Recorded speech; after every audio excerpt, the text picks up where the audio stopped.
یقین مانیے آپ کی آنکھیں آپ کو غلط بتا رہی ہیں، یہ پورسلین یا چینی کے برتن نہیں ہے اور نہ ہی یہ ٹائپے پیلس میوزیم کا مشہور جیڈ مجسمہ ہے۔ اس نمائش میں رکھی گئی تمام خوبصورت اشیاء چاکلیٹ اور کوکو کی بنی ہوئی ہیں۔ یہ ہے تائیوان میں ورلڈ چاکلیٹ ونڈرلینڈ، جسے دیکھ کر شائقین حیران نظر آتے ہیں۔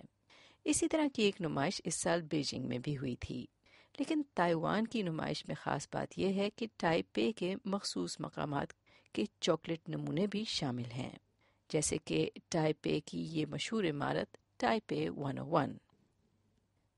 نمائش میں آپ کو مختلف نمکین کھانے بھی نظر آتے ہیں، لیکن یہ بھی سب چاکلیٹ کے ہی بنے ہوئے ہیں۔